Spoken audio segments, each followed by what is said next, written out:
Sahabat terkasih, berjumpa kembali dengan saya Romo Paulus Warisanto Soukarem.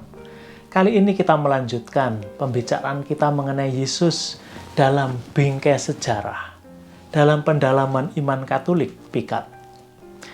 Hari ini kita akan berbicara mengenai Yesus Sang Guru. Bagaimana dia mengajar, apa metodenya, dan mengapa Yesus bisa menjadi guru yang hebat akan kita bahas nanti setelah kita bersama berdoa doa Ratu Surga. Demi nama Bapa dan Putra dan Roh Kudus. Amin.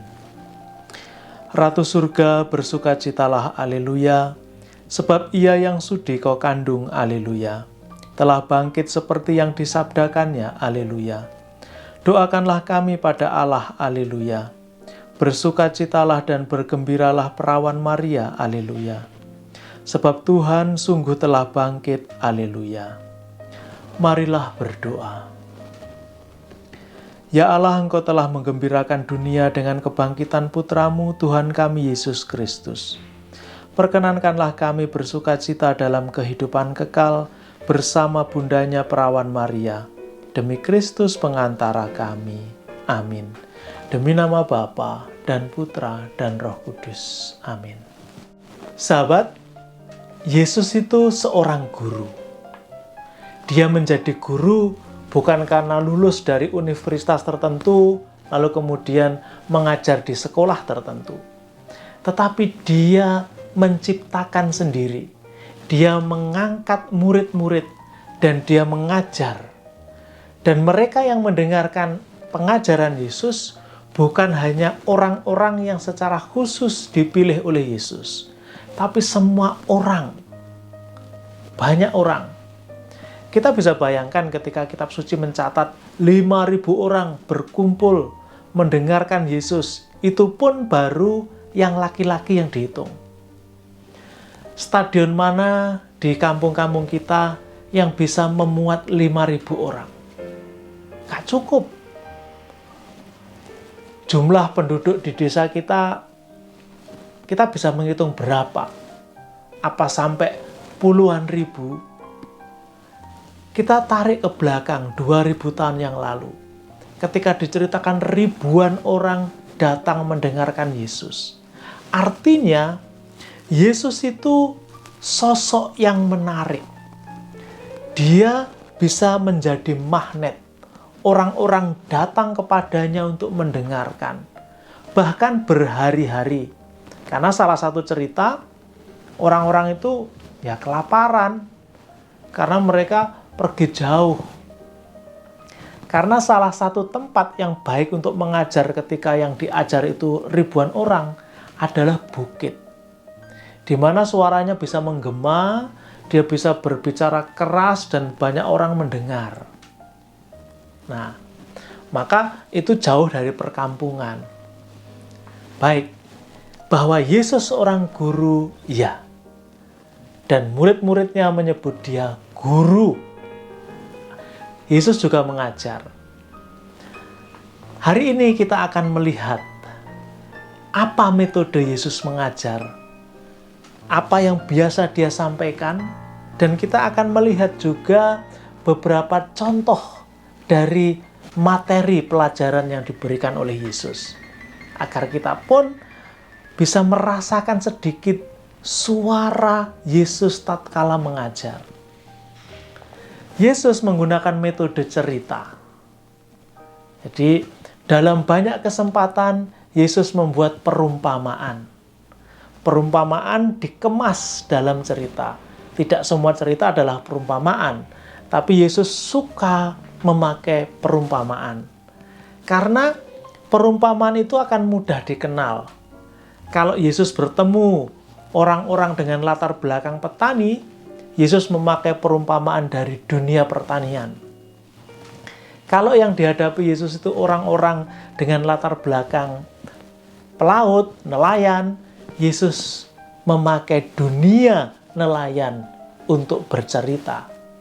Kalau yang dihadapi itu banyak ibu-ibu, orang di rumah yang ngerti bagaimana memasak, membuat roti, Yesus menggunakan cerita yang berdasar kegiatan rumahan, membuat roti, membersihkan rumah, dan seterusnya.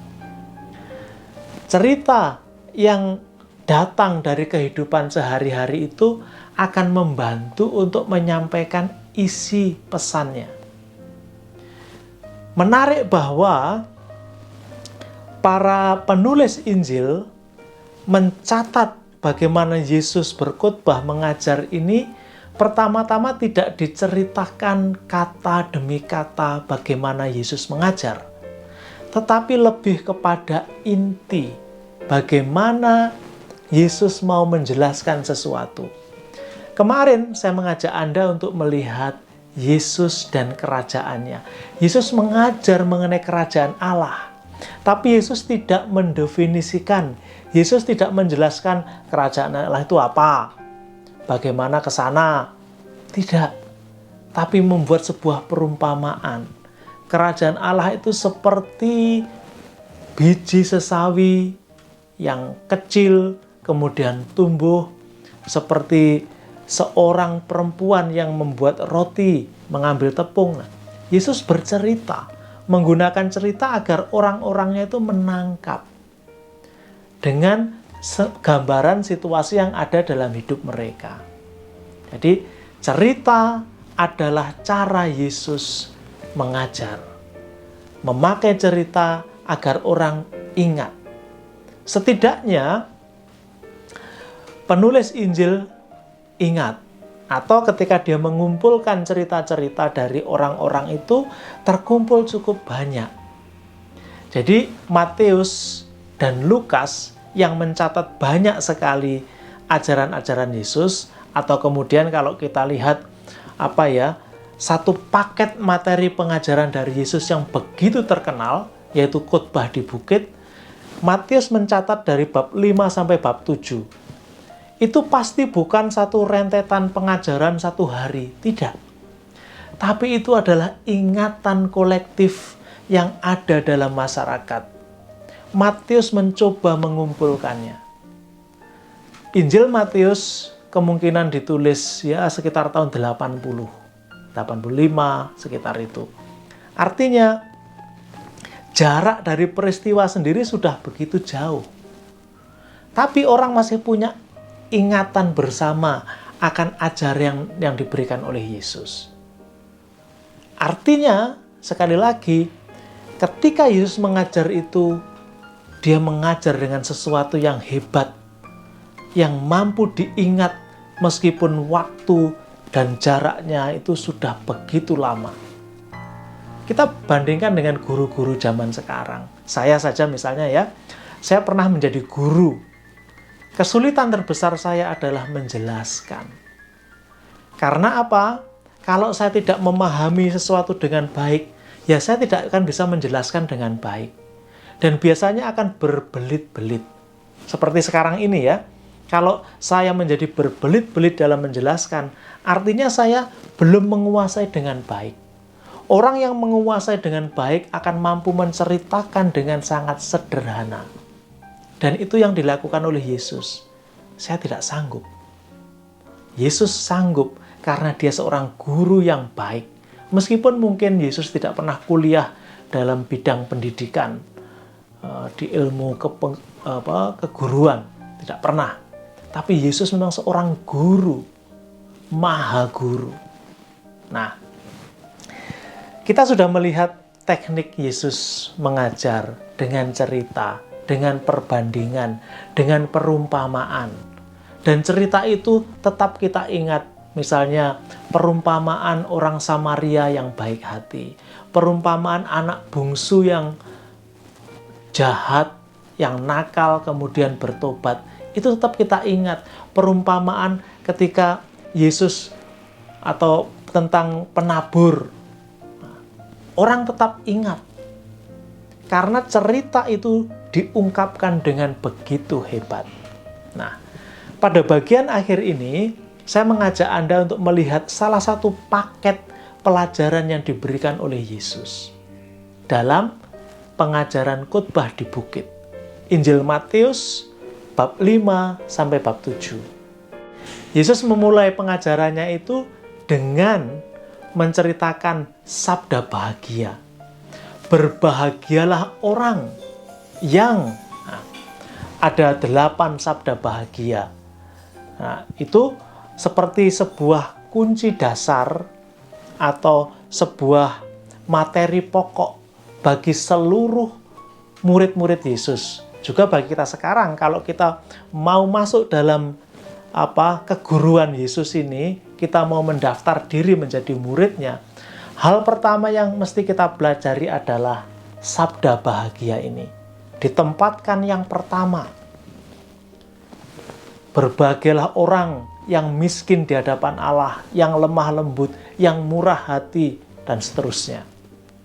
Itu dasar. Kemudian, Yesus juga melanjutkan dengan mengajarkan norma-norma, nilai-nilai bagaimana harus bersikap, jangan khawatir. Juga bagaimana mengungkapkan iman dengan amal kasih, dengan doa, dengan puasa. Lalu juga mengajar bagaimana berdoa. Tidak perlu bertele-tele, yang singkat, yang jelas dalam ajaran doa Bapa kami, dan seterusnya.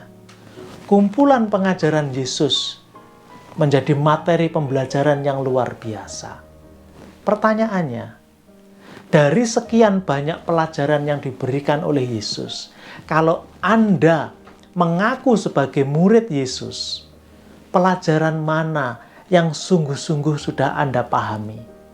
Dan bagaimana membuat pelajaran itu hidup di dalam hati, di dalam diri, di dalam seluruh kehidupan, bukan sekedar cerita yang lewat begitu saja. Kalau mungkin kita merasa, aduh, kok belum ada ya?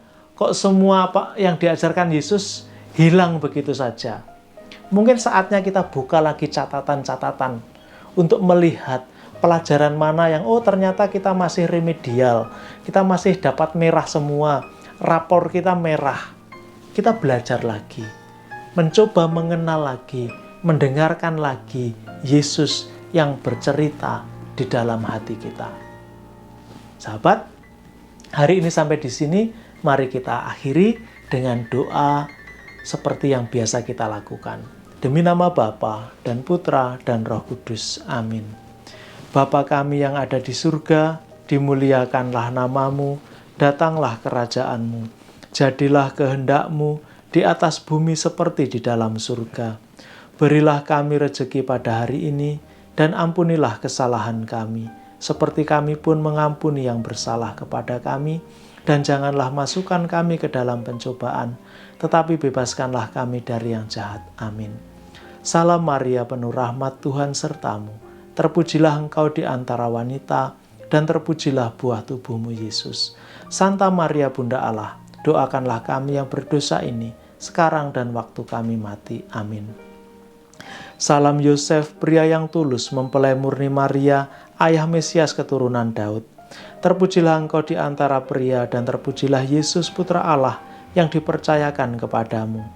Santo Yosef, pelindung gereja semesta, lindungilah keluarga-keluarga kami dalam damai dan rahmat ilahi, dan dampingilah kami pada waktu kami mati. Amin. Kemuliaan kepada Bapa dan Putra dan Roh Kudus, seperti pada permulaan, sekarang, selalu, dan sepanjang segala abad. Amin. Terpujilah nama Tuhan Yesus, Bunda Maria, serta Bapa Santo Yosef, sekarang dan selama-lamanya. Demi nama Bapa dan Putra dan Roh Kudus. Amin.